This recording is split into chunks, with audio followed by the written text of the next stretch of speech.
Hey there, Sharon Horne-Ellstrom here. Welcome to day 335 of our Get Your Goals annual challenge. It's December 1st, so we're starting to wind down the year and get ready for next year. So today's topic is some tips on how to set your priorities. Why? Because the only priorities that really matter are your priorities. And we can argue about that and say, oh yeah, but I have to consider my family. I have to consider my significant other. I have to consider my job, etc.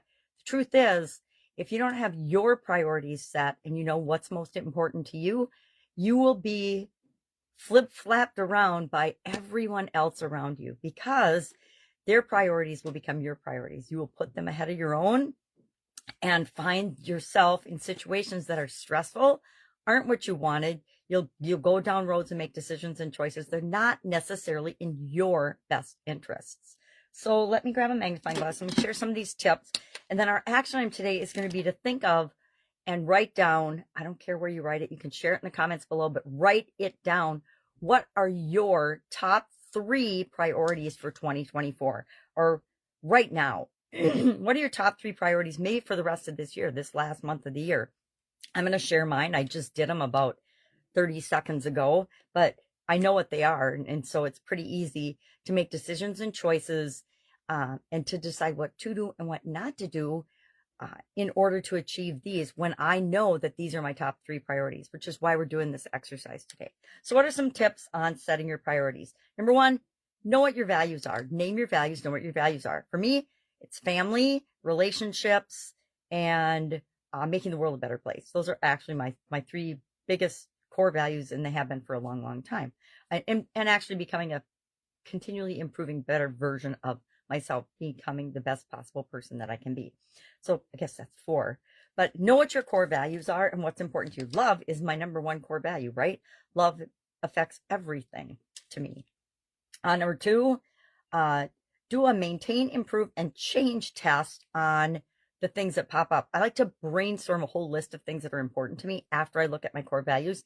And then I ask myself, okay, do I just want to maintain my level of relationships? Do I just want to maintain my level of finances? Do I want to improve them or change them? Or maybe they're not that important to me anymore, so I don't want to spend a whole lot of emphasis on them. But I like to take that whole list and then write by it whether I need to improve it, change it, or just leave it the same. Then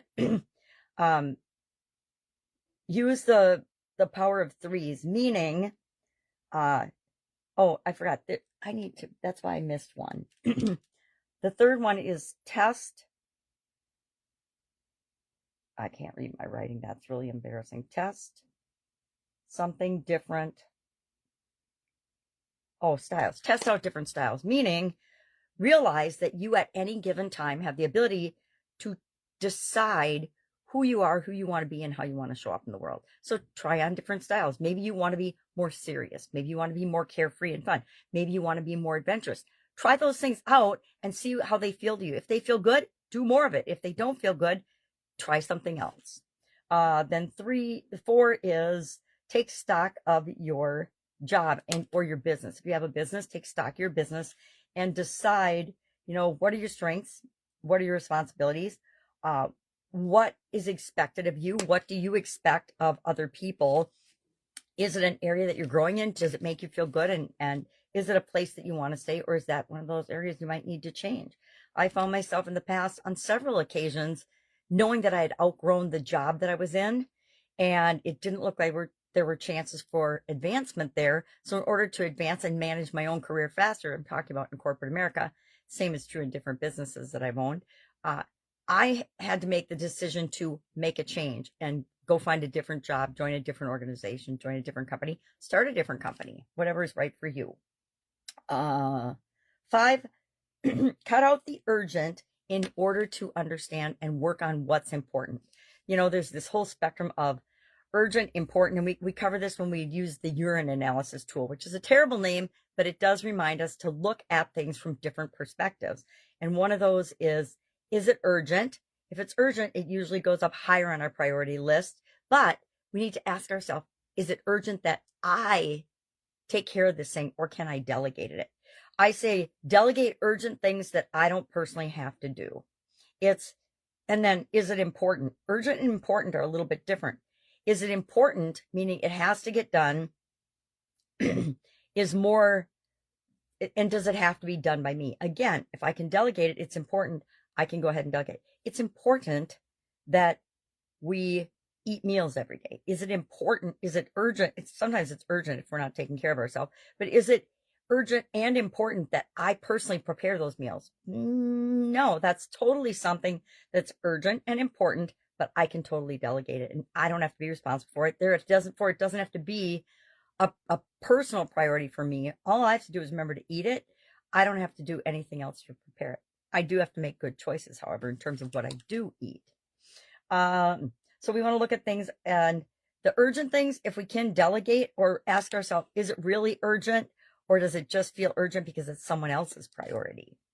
Number 7, contemplate before committing. This is one that I learned and had to learn the hard way. I used to say yes to everything. And even if it was more than I was capable of doing, I found a way to make it happen by not sleeping, not eating, not taking care of myself. And I would commit to things. And I finally found out that I was committing to things that I really didn't want to commit to or want to do. And I gave myself permission to say, no, I don't have the capacity or the desire. And I usually didn't say desire because that hurts people's feelings, to contribute to and help out with absolutely everything that came up. This is mostly back in the time when my kids were in school. And, the schools are always looking for help with everything. And I was working full time and had a couple of businesses on the side and was raising my kids. So it was too much, but I would say yes to stuff to the point where I'd get 2-3 hours sleep a night. And I learned pretty quickly that that wasn't maintainable if I wanted to take good care of my family. So I needed to learn to think before I agreed to doing something. And I started to pick and choose, and that gave me more energy for the things I said yes to. Number 8, create a to-don't list. Now, I don't know about you, but I used to have about a 400 item spreadsheet running to-do list. And it was all the things, not all the things, but it was a lot of the things that I wanted to do. And I originally did not categorize them as urgent, important, necessary, resources, what resources were required, and what kind of effort, what kind of energy and effort was required to get that thing done. But once I started doing that, it was amazing how it was easier to prioritize my to-do list. And I broke it down to, what are the 10 most important things that need to be on this list? What are the 10 most urgent things? And I broke it down, and by doing the urine analysis on it, I discovered which ones were the top 10 that needed to be on the list. And the rest were just on a list out in my computer land. And as I knocked 1 or 2 off, I'd add 1 or 2 back from that list based on analyzing them first. And then finally, separate your priorities by season. And it might be season of the year, right? It might be season of your life. My priorities are very different now that my kids are grown than when I was raising my kids and they were little and they needed me in, babies, grade school, middle school, high school. They have different needs at each level of development, just like we do. And so we need to set our priorities based on that. I look at my priorities, if you notice during this challenge, every single month, right? I pay attention to my priorities. Beginning of the year, we prioritize each of the different life framework areas: physical, mental, emotional, spiritual, financial, relationships, contribution, communication, and confidence. We put those in priority order. We did it again last month, and we're looking to see, are there any changes? Because maybe you set a goal this month in the spiritual area of your life. I personally didn't finish mine yet, but you already accomplished that. So that one might have been a high priority for you. So you worked on it hardest first, and now it's going down in your priority list. It's not even in your top 3 because you already accomplished your goal in that area. So we want to be looking at, where am I right now? And that's why I say our action item today is to, what are your top 3 priorities right now? My top 3 priorities right now, I just did them, and it didn't even take me 30 seconds to do them because I know what they are. Number 1, my family, health, and relationships. And that includes my health and my relationship with myself. Number 2, 2023 goals wrap up and 2024 identification and setting of those goals.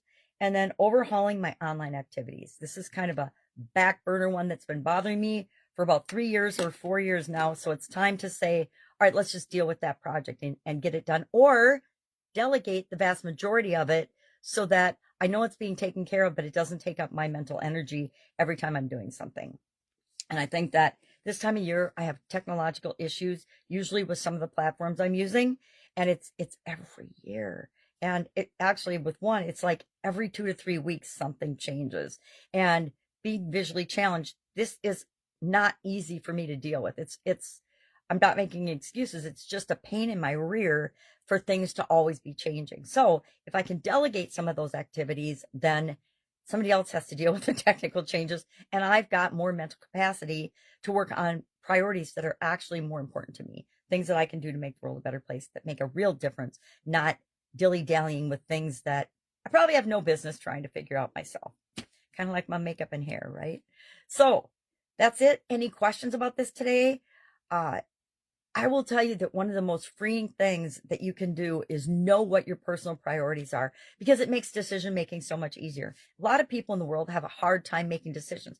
Can't decide what they're going to eat, can't decide what they're going to wear, can't make a decision about what movie they want to go to or what restaurant they want to go to, because they don't exercise their decision making muscles. So if you use some of the tools that we've learned this year and you set your own priorities, and priority setting is one of those tools. If you know what your priorities are, it's really easy to say yes and no to things.